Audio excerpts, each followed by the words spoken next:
So guys, what is 13612 open center pruning then with canopy.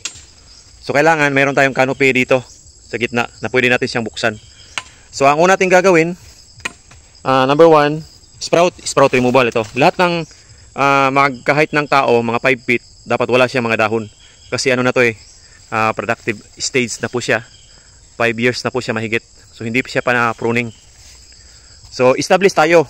Pangalawa natin gagawin, establish tayo ng 3 sanga sa ilalim. Ito yung una natin. Ito yung main main kakao, tapos magdadala siya ng tatlong sanga. 1, 2, 3, 4. So alin yung diyan pipiliin natin na mas pabor siya. Mas makakapag balanse ng kakao, yun ang ititira natin. Ito puputulin natin to. Ayan, mayroon na tayong 3. 1, 2, 3, 3 na po siya. Pangatlo natin gagawin, lahat ng drops, yung mga patagilid, ito, tatanggalin to. Gamit ko yung lagaraw. Ito may bunga, sayang siya. Kaya dito ko muna siya puputulin. Pag dito, mahihinog pa to Dito muna. So yan na yung 1, 2, 3. 1, 3, 6, 12 na siya. 1, 3. Paano naging 6? Yung tigisan nito, magdadala siya ng 2. So dito naman tayo, dapat may 2 siya. Ito. So tanggal, pangatlo tanggal. Ito, tanggal din. Yan, 2 na sa taas. Ito naman, 2 lang sana. Pero iiwanan natin ng canopy dito sa gitna. Sa gitna to Ito yung pang open center natin. Kung titingnan natin, yan. Ito yung pang open center. Na pwede natin siyang buksan. Tanggalan natin ang dahon sa itaas. Bukas na yung gitna. Yun ang pang open center natin.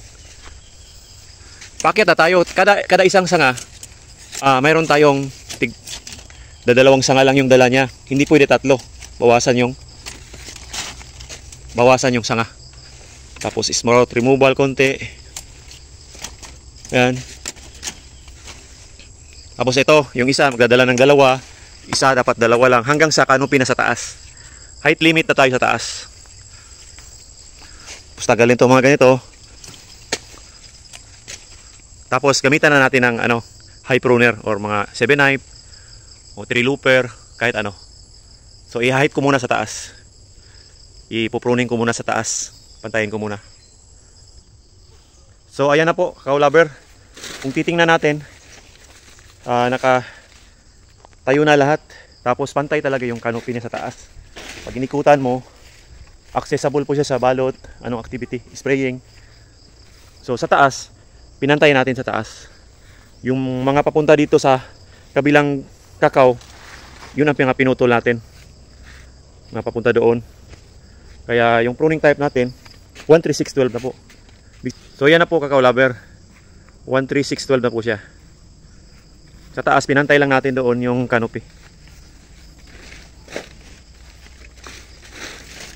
Kahit anong ikot mo dyan, pasok yan. Mamumunga na siya dito.